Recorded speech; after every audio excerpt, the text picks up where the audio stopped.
Video பார்க்குற எல்லாருக்குமே வணக்கம்.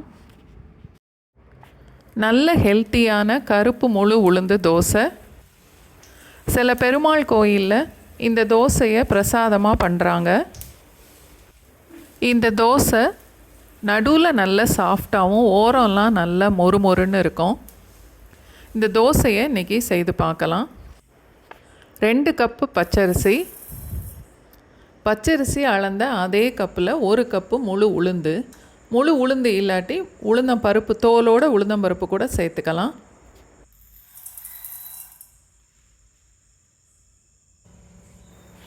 மூணு 4 தடவை நல்லா கழுவிட்டு ஒரு அரை டீஸ்பூன் வெந்தயமும் சேர்த்து 5-6 மணி நேரத்துக்கு ஊற வைக்கணும்.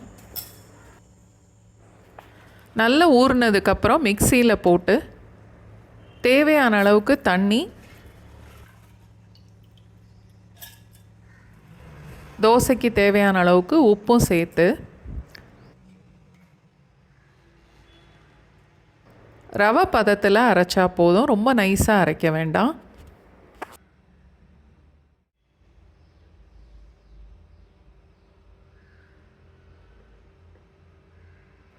அஞ்சு இல்லை 6 மணி நேரத்துக்கு மூடி வச்சுட்டா மாவு நல்லா புளிச்சிரும்.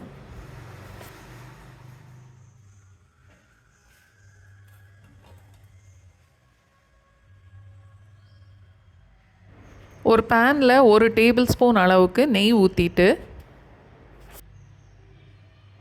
1/2 டீஸ்பூன் மிளகு, 1/2 டீஸ்பூன் சீரகம் 1-2 பொடிச்சு எடுத்துட்டு அதை இந்த நெய்யில் சேர்க்கணும்.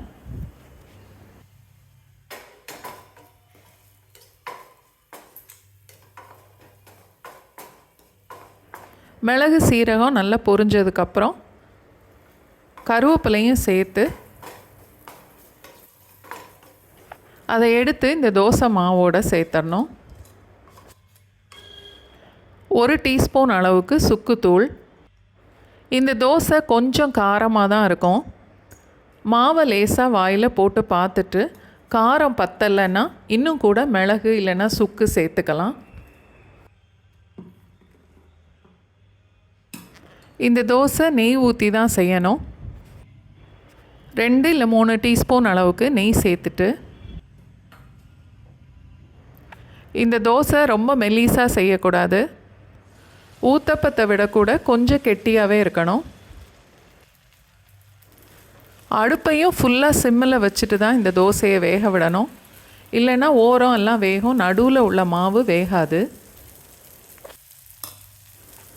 இந்த நெய்லேயே தோசை வெந்து ஓரம்லாம் நல்ல மொறுமொறுன்னு இருக்கும். தோசையோட நடுவில் நல்ல சாஃப்டாக இருக்கும்.